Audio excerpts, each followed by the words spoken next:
kita sapa dulu. Assalamualaikum Bang Abdullah ya Mahwa. Waalaikumsalam warahmatullahi wabarakatuh. Alhamdulillah sehat Bang Dullah. Sekarang ini banyak orang kena batuk ini di mana-mana ya. Ya, luar biasa nampaknya batuk-batuk juga terjadi ketika Kapolri datang ke DPR kemarin ya. Banyak yang kena sakit tenggorokan. Bagaimana Bang Dullah ini Hang Heng Hong urusan Kapolri dan juga kode etik Verdi Sambo yang baru saja diberhentikan dengan secara tidak hormat semalam ya. Saya bilang nih sebentar lagi akan ada filmnya, ada real story gitu ya. Nah, juga tentang masalah minyak yang akan naik ini luar biasa. Masyarakat disuguhkan lagi kenaikan dan juga berbagai kisah. Di dalam RDP itu Komisi 3 menyentuh masalah kilometer 50. Belum lagi urusan 303. Apa yang Bang Dullah bisa amati dan kasih pencerahan untuk kita semua? Silakan Bang Abdullah ya Mahmud. Yang pertama soal RDP antara Kapolri dengan Komisi 3 2 hari lalu, hampir 10 jam. 10 jam, 11, 12. Menunjukkan tentang satu hal yang serius, tapi juga kemudian dianggap seperti sandiwara atau formalis. Artinya bahwa dua poin yang disebutkan dalam RDP itu justru atau memberikan halus atau Kapolri. Padahal dalam keterangan tanya jawab antara Kapolri dengan anggota DPR yang beberapa yang saya itu Kapolri tidak konsisten dalam memberikan misalnya soal apakah nanti orang-orang yang terlibat dalam peristiwa Duren 3 itu sebanyak 70 lebih itu diperlakukan hal yang sama atau kemudian nanti dipilah-pilah. Misalnya beliau memberikan contoh tentang pasal 338 KUHP, kemudian pasal 340, kemudian pasal 351, kemudian untuk pasal 5556 KUHP. Tapi kemudian dianggap atau beritahu bahwa itu adalah tindakan-tindakan individual individu polisi. Kalau 1-2 orang itu bisa dianggap sebagai tindakan individu. Tapi ini kalau sudah 70-an orang, bagaimana itu dianggap sebagai tindakan individu? Dan apalagi kita tahu bahwa Kasatgas yang dipimpin oleh Jenderal Sambo itu ada 300 orang lebih. Sehingga ini berarti ini institusi karena resmi di dalam kepolisian dan dipimpin oleh seorang jenderal yang mempunyai posisi penting di kepolisian.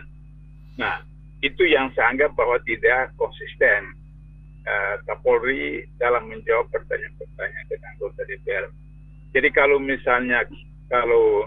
konsisten, maka institusinya yang harus dievaluasi, bukan orang per orang. Satu.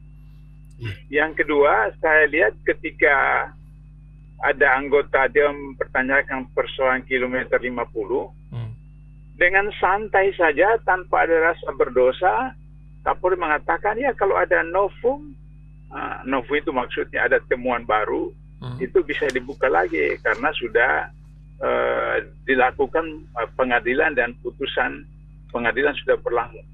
Tanpa rasa berdosa bahwa pengadilan itu dilakukan secara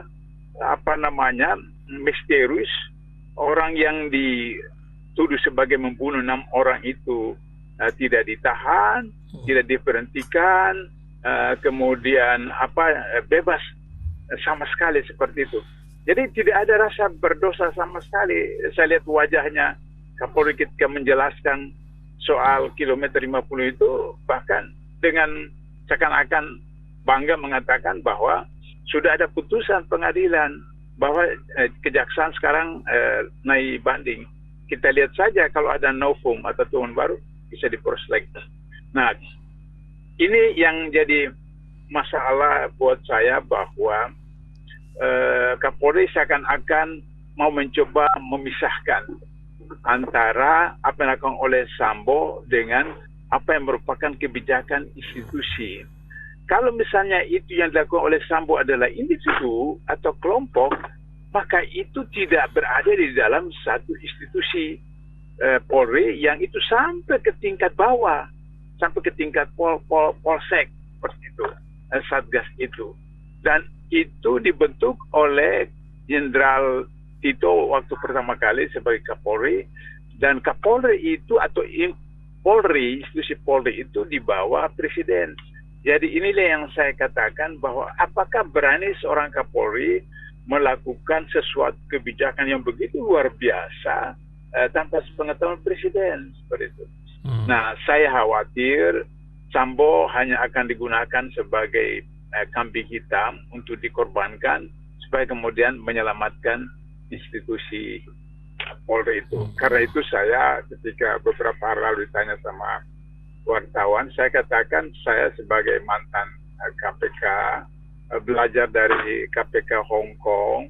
Maka ketika KPK Hong Kong itu dibentuk puluhan tahun yang lalu, yang pertama dilakukan oleh KPK Hong Kong itu adalah membubarkan polisi. Semua dibubarkan, baru kemudian ditangkap Kapolrinya, lari ke luar negeri, ditangkap Kapolrinya, kepala polisinya Hong Kong itu. Sudah itu kemudian baru dipilih polisi-polisi yang anggap masih baik, baru kemudian dipilih, baru dibuat lagi. Nah, sehingga begitu seharusnya hal itu dilakukan hal yang sama kalau misalnya Indonesia mau punya institusi kepolisian yang baik. Dan saya baca artikel dari Dahlan Iskan, itu menarik dan kurang lebih seperti saya, bahkan lebih ekstrem lagi dia. Dahlan Iskan katakan bubarkan polisi, polisi kemudian dibuat seperti di Amerika, ada sheriff di tingkat kecamatan atau tingkat kabupaten, dan itu dipilih oleh rakyat seperti itu. Sehingga demikian maka mereka itu bisa kemudian bertanggung jawab kepada rakyat yang memilihnya. Sekarang sheriff itu dipilih oleh rakyat, seperti anggota DPR atau bupati, gubernur, wali kota dipilih oleh rakyat, kemudian dipertanggungjawabkan apa yang mereka lakukan seperti itu. Nah, ini yang persoalan di Polri. Dan kemudian soal Sambo. Yang kedua, tadi dini hari, Sambo sudah diputuskan menjadi putusan etik, komite etiknya, bahwa dia diberhentikan dengan tidak hormat. Tapi aneh bin ajaib bahwa kemudian dia naik banding. Nah, saya bingung juga di kepolisian. Saya 8 tahun di KPK, saya menangani 10 pelanggaran kode etik pejabat dan pegawai KPK, dan menangani pelanggaran kode etik oleh 3 orang pimpinan, jilid maksud saya jilid 1, jilid 2, jilid 3. Itu tidak ada banding. Artinya bahwa putusan komite etik atau putusan majelis kode etik itu bersifat final, tinggal dieksekusi oleh pimpinan KPK. Tapi ya bisa saja orang di Polri mengatakan itu persoalan internal Polri. Tapi yang jadi persoalannya adalah bahwa kalau kita baca ekspresinya Sambo, kita lihat satu di sidang di berita tadi subuh itu, tidak ada sama sekali rasa berdosa. Dia kemudian membaca pernyataannya, minta maaf, mengaku salah dan seterusnya. Tapi aneh, mengaku salah tapi naik banding. Kalau sudah mengaku salah kan berarti kan terima. Tapi ini banding.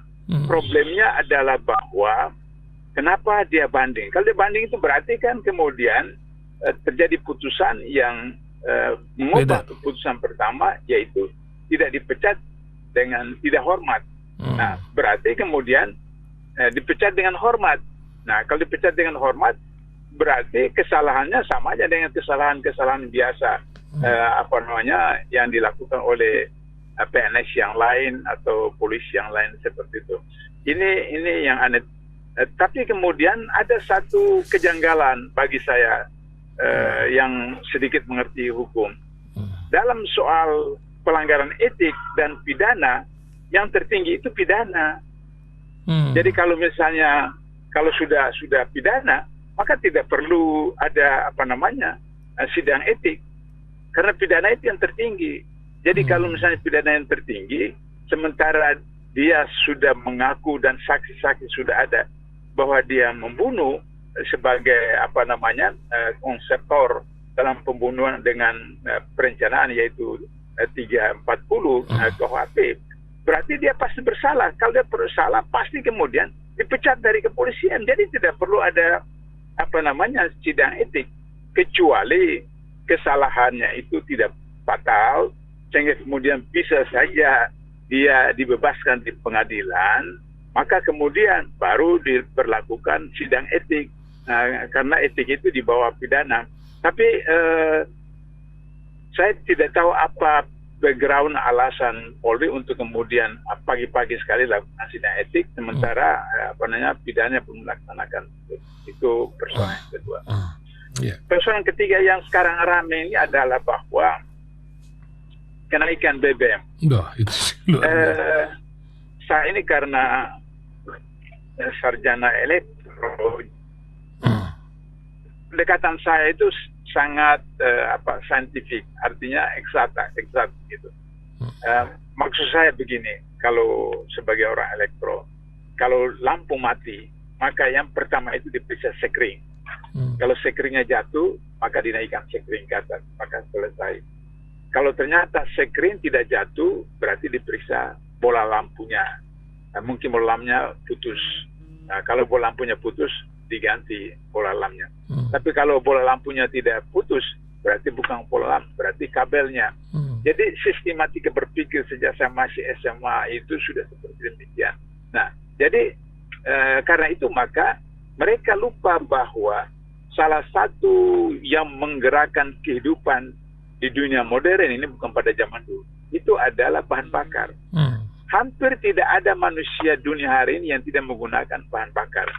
Apakah bahan bakar itu untuk motor, bahan bakar itu untuk mobil, bahan bakar itu untuk kereta api, bahan bakar itu untuk pesawat terbang, kapal laut, bahan bakar untuk masak, dan pabrik-pabrik semua memerlukan bahan bakar. Bahan bakar. Apakah bahan bakar itu merupakan apa namanya minyak, apakah batu bara, energi dan seterusnya. Sehingga berdasarkan teori elektro yang saya katakan tadi, begitu bahan bakar itu naik harganya, pasti mempengaruhi semua aspek kehidupan orang lain. Orang yang mau pergi ke pasar untuk belanja, untuk buka warung, restoran apa, begitu harga BBM naik, maka dia akan naikkan harga makanannya, harga restoran di warungnya. Begitu juga orang yang datang makan di restoran atau di warung harga mahal, maka kemudian dia juga akan naikkan dia punya barang apa yang dia jual, kemudian dia punya duit untuk masuk restoran. Jadi seluruh aspek kehidupan itu akan naik. Sementara itu penghasilan rakyat, penghasilan karyawan itu tidak bertambah naik, gaji tetap seperti biasa. Belum lagi orang yang kena PHK, belum lagi orang yang tidak punya lapangan kerja karena COVID-19 dan macam-macam. Nah, yang lucu adalah bahwa pada waktu yang bersamaan Malaysia menurunkan harga BBM di Malaysia. Indonesia mau naikkan BBM. Atau yang lucu lagi, sering dikatakan oleh pemerintah Indonesia itu, oh ini yang paling murah di Indonesia BBM, apa yang semualah paling murah. Malaysia lebih mahal daripada. Saya bilang itu tidak apple to apple. Karena kalau misalnya samakan harga BBM di Malaysia dengan Indonesia, memang dari kalau dirupiahkan harga 1 liter bensin di Malaysia lebih mahal dari. Kenapa? Karena uang ringgit Malaysia itu 3,5 rupiah. 3.500 rupiah atau sekarang 33. Artinya bahwa nilai ringgit itu lebih tinggi daripada rupiah. Yang kedua, gaji orang di Malaysia itu jauh berapa kali lipat daripada gaji orang Indonesia. Saya berikan contoh konkret fakta ini. Saya punya anak. Saya punya anak itu doktor, 3 dosen di ITB, Kaprodi. Itu kan cuma sekitar 5 juta dia punya gaji. Dengan tunjangan total 10 juta. Mantu saya, jadi istrinya itu, dia juga karena warga negara Malaysia, mengajar di Malaysia, sama-sama mereka dua nol pengalaman. Itu gajinya di Malaysia itu 30 juta. Bensinnya, bayangkan itu. Ini 5 juta. 5 juta, 10 juta, sana 30, bensinnya murah sana gitu. Nah, sementara mantu saya itu di Malaysia 30 juta gajinya, sama-sama doktor dan nol pengalaman. Jadi nggak bisa di apple to apple bahwa bensin di Indonesia lebih murah dari Malaysia. Ini murah. Nggak bisa, gaji di sana itu beda sekali dan seperti itu. Nah, inilah yang kemudian sering pemerintah Indonesia itu lari daripada kenyataan, bersembunyi di balik daun salang seperti itu. Nah, itu beberapa hal yang harus dijadikan sebagai pertimbangan oleh masyarakat untuk harus hati-hati. Sri Mulyani mengatakan hati-hati tahun depan akan tambah parah keadaan. Kalau tambah parah keadaan, APBN kita rugi atau itu defisit. Kenapa harus bangun IKN yang sekian ratus ribu triliun? Sudah tahu tidak ada uangnya, kenapa bangun IKN atau buat proyek-proyek infrastruktur yang tidak sangat penting seperti kereta api Jakarta Bandung yang itu harus kita tambah lagi nombok 30 triliun, sementara orang tidak perlu kereta api Jakarta Bandung yang cepat itu karena orang bisa naik Parahyangan yang 2 jam dan itu yang murah dan sampai di kota Bandung. Sedangkan kereta api Jakarta Bandung itu tidak sampai di Bandung, tapi jauh dari Padalarang sana. Orang sekarang juga kalau sudah waktu yang tertentu bawa mobil atau naik travel itu 2 jam sudah sampai seperti itu. Kalau Jakarta Surabaya saya anggap itu Lois.